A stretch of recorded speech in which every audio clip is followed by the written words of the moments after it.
Hello students, आज हम real numbers का फोर्थ एक्सरसाइज करेंगे। Without actually performing the long division, state whether the following rational numbers will have a terminating decimal expansion और a non terminating decimal expansion.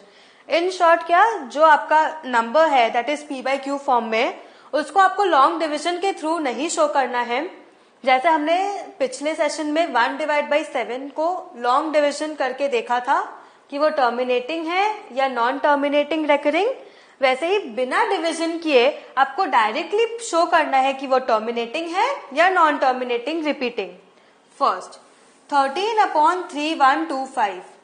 अब हमने जब वहां पे फैक्टराइजेशन किया था 1000 का, उसी फॉर्म में आपको डिनोमिनेटर का फैक्टराइजेशन करना है।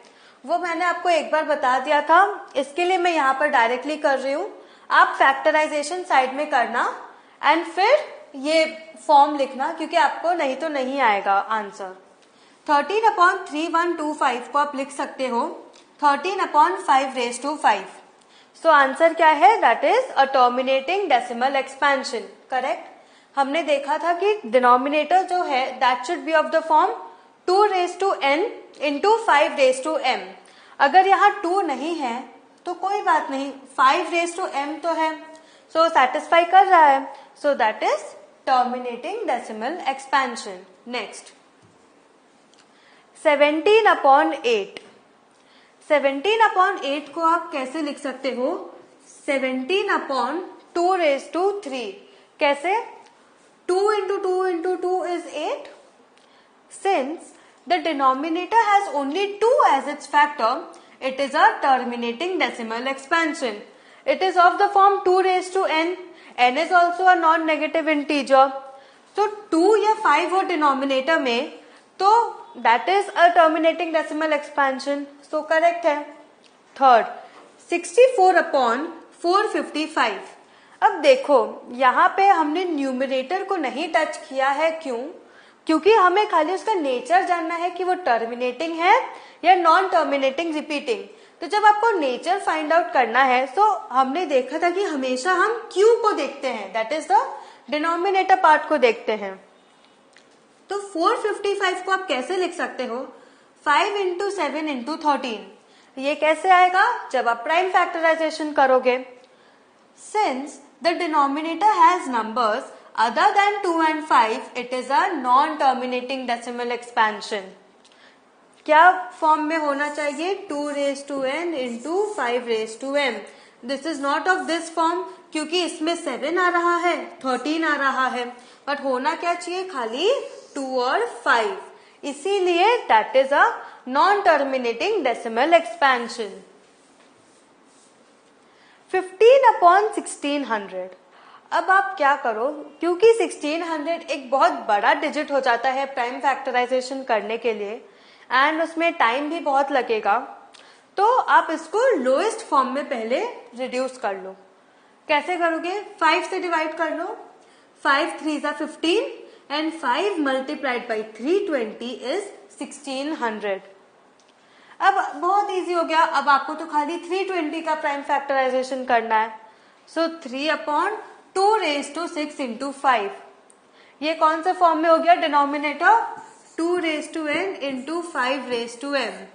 अब आप बोलोगे m में तो कुछ है ही नहीं। जब कुछ नहीं हो ऊपर एंड नीचे 5 है, you will assume the power to be 1। आप क्या अज्यूम करोगे? कि जो आपका 5 का पावर है वो 1 है। Since the denominator has only 2 and 5 as its factor, it is a terminating decimal expansion. हमने पहले सम्स में भी यही देखा। नेक्स्ट 29/343। अब हमें पता है 343 2 या 5 के टेबल में नहीं आता, वो 7 into 7 into 7 is 343. That is 7 cube is 343. Since the denominator has numbers other than 2 and 5, it is a non-terminating decimal expansion. 23/2⁵ into 5⁵2। अब यहाँ पे तो आपको करके ही दिया है 2n into 5m, this is already of the form 2 raise to n into 5 raise to m.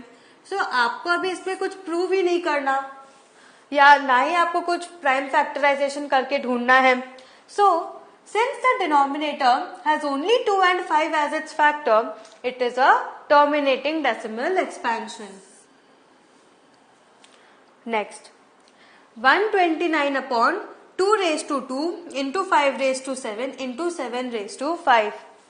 अब आपको क्या लगेगा कि यहाँ पे 2 raise to n into 5 raise to m का तो फॉर्म है, सो ये टर्मिनेटिंग होना चाहिए. नहीं, इसमें एडिशन क्या है, 7 रेज टू 5 इसमें एडिशनली है. सो क्योंकि यहाँ पे अब 7 भी इंक्लूड हो गया, सो खाली 2 and 5 तो है नहीं डिनोमिनेटर में. So that is not of the form 2 raised to n into 5 raised to m. Therefore, it is a non-terminating decimal expansion.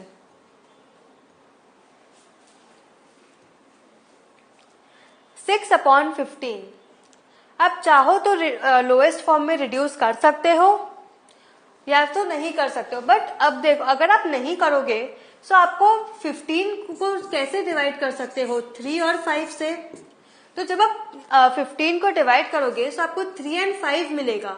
तो वो आंसर आपका गलत हो सकता है अगर आप नीचे लिखोगे कि 3 मल्टीप्लाइड बाई 5 एंड उसको आप लिख दोगे नॉन टर्मिनेटिंग, क्योंकि 3 आ जाएगा.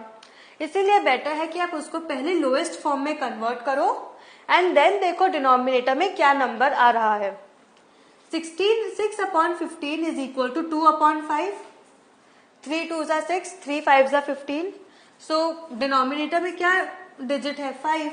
सो क्या हो गया, टर्मिनेटिंग डेसिमल एक्सपेंशन. ये रीजन आपको मेंशन करना है आंसर में.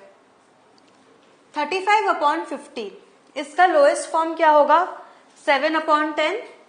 सो 10 को आप कैसे लिख सकते हो, 2 into 5 and these are prime numbers. Since the denominator has 2 and 5 as its factors, it is a terminating decimal expansion. 77 upon 210, इसको लोएस्ट फॉर्म में रिड्यूस कर लो. ये 11 अपॉन 30 हुआ, कैसे, 7 इंटू 11 इज 77, 7 इंटू 30 इज 210. सो 30 को जब आप लिखोगे तो कैसे लिखोगे, 3 इंटू 5 इंटू 2. अब इसमें एडिशन क्या आ गया, 3. So non terminating decimal expansion हो गया. Since the denominator has numbers other than 2 and 5, it is a non terminating decimal expansion. Write down the decimal expansions of those rational numbers in question 1. पहले के जो question थे जिसमें 10 सब question थे, उसमें से आपको डेसिमल एक्सपेंशन ऑफ खाली उसी रैशनल नंबर्स का लिखना है जिनका टर्मिनेटिंग डेसिमल एक्सपेंशन है. तो फर्स्ट में जो था 13 अपॉन 3125, जब आप इसको डिवाइड करोगे तो आपको 0.00416 मिलेगा, दैट इज टर्मिनेटिंग. अब ये आपको लॉन्ग डिविजन के थ्रू ही करना पड़ेगा, like using long division method.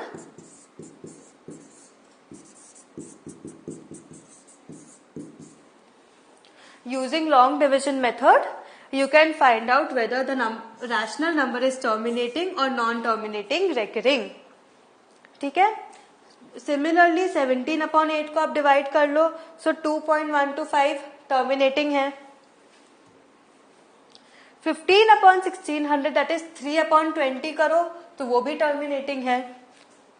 23 upon 2 raised to 3 into 5 raised to 2. अब आप इसको कैसे करोगे, ये सॉल्व करने के लिए आपको मल्टीप्लाई करना पड़ेगा 2 multiplied by 2 multiplied by 2 into 5 into 5. इसको आप पहले इस फॉर्म में कन्वर्ट करोगे, फिर सब मल्टीप्लाई करके आप ये लिखोगे, that is 200.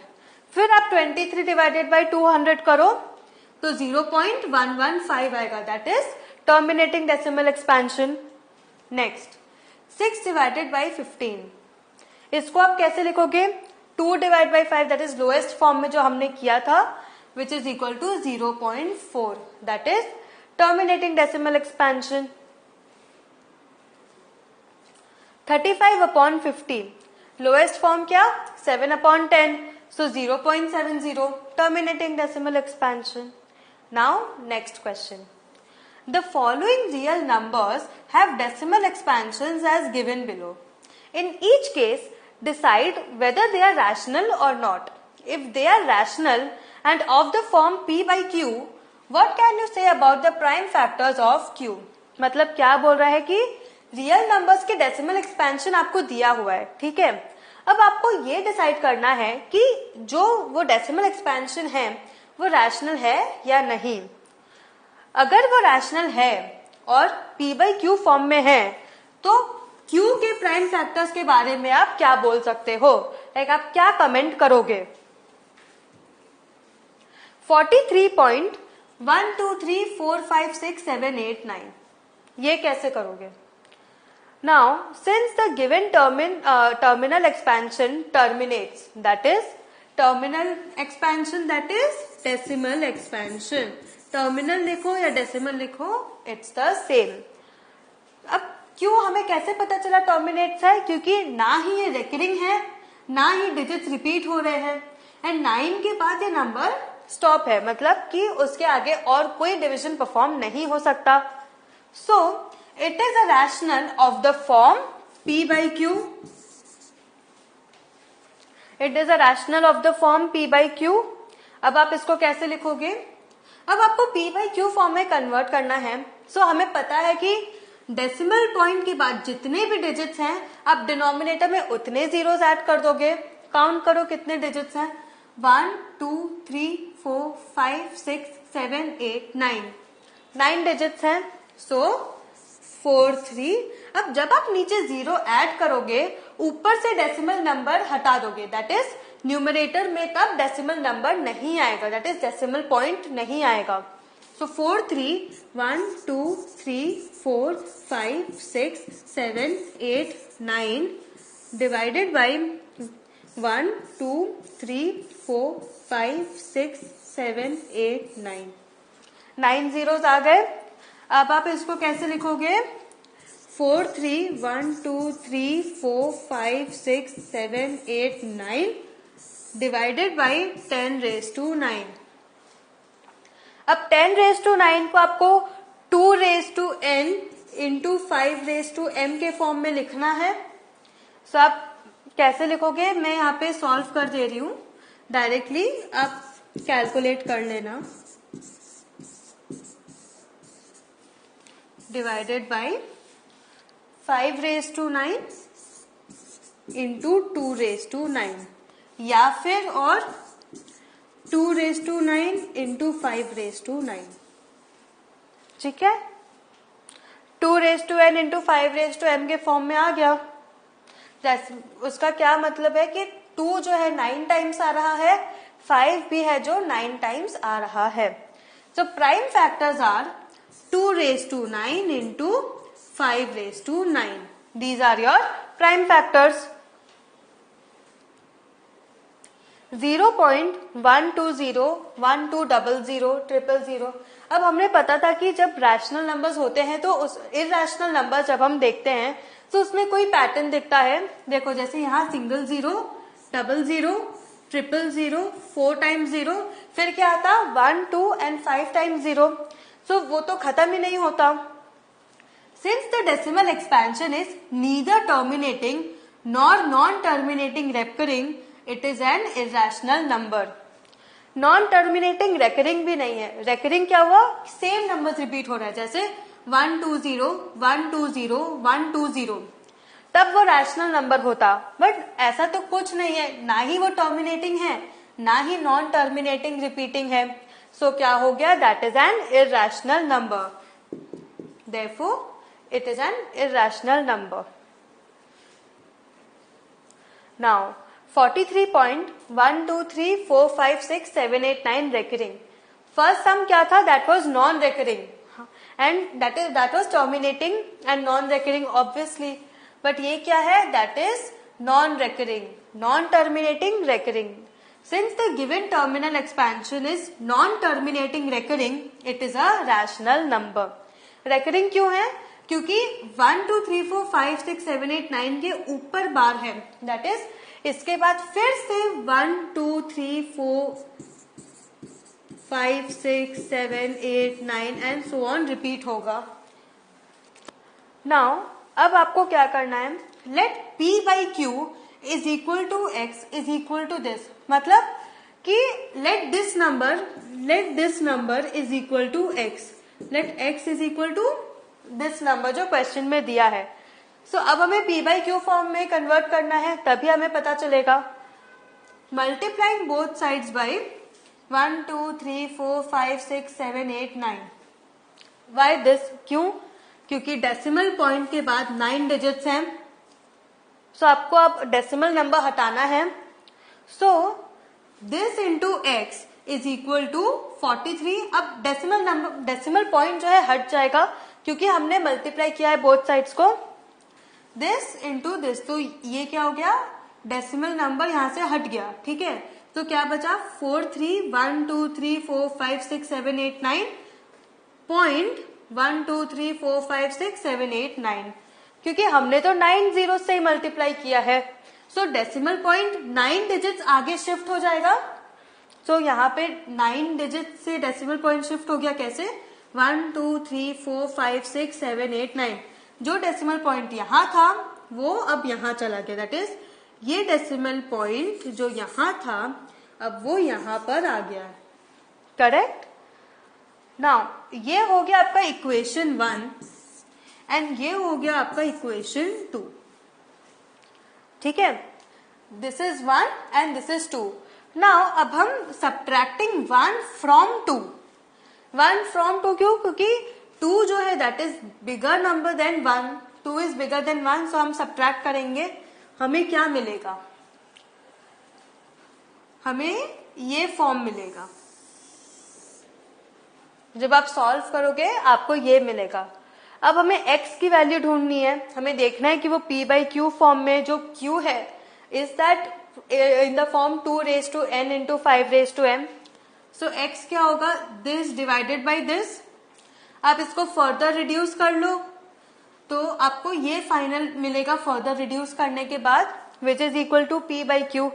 But Q is not of the form 2 raise to n into 5 raise to m।